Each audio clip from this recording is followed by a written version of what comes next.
Shayton bir ayol bilan tortishibdi. Nimaga odamlar sizlarning makr hiylalaringizni gapiradi? Aslida men hiyla va makrda kuchliman. Ayol bu gaplarni ana u yerda ishlab turgan tikuvchi kishini ko'ryapsanmi? Shuni hozir vasvasa qilib xotinini taloq qildira olasanmi?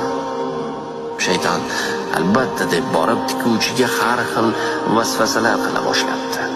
Tikuvchi xotinini juda yaxshi ko'rganligi sababli u haqda fikrlab ham ko'rmabdi. Shayton shunda noumid bo'lib qaytibdi. Keyin ayol, endi sen qarab tur. Ayol borib tikuvchiga debdi, menga eng chiroyli matodan bir narsa tikib bering. O'g'lim sevishganiga sovg'a qilmoqchi. Shunda tikuvchi chiroyli qilib tikib beribdi.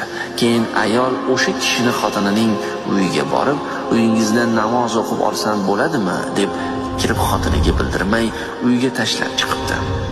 Tikuvchi uyga kelib ro'molchani ko'rib, xotinini taloq qilibdi. Shunda shayton ayolga qoyil debdi. Ayol shoshmay tur, endi bir gap bilan uning xotinini qaytaraman debdi. Shayton bo'lishi mumkin emas. Agar aybingni bo'yningga olsang, o'zing baloga qolasan. Ayol qarab tur. So'ngra ayol tikuvchiga borib debdi, menga kecha tikib bergan ro'molchani o'zidan yana qilib bering. Kecha bir bechora xotinnikida namoz o'qib, esimdan chiqibdi. Qaytishga uyaldim. Shunda tikuvchi xotinning aybsiz ekanini tushunib, yana qaytib olibdi. Shunda shayton aytibdi, men shogirdingizman xonim. Izoh: bu zarbul masal bo'lsa-da, haqiqati to'g'ridir.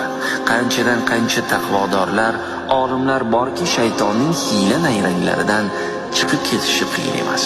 Lekin ayol kishining makridan juda oz inson chiqa oladi. Erkaklar ayollar makridan ehtiyot bo'lsinlar.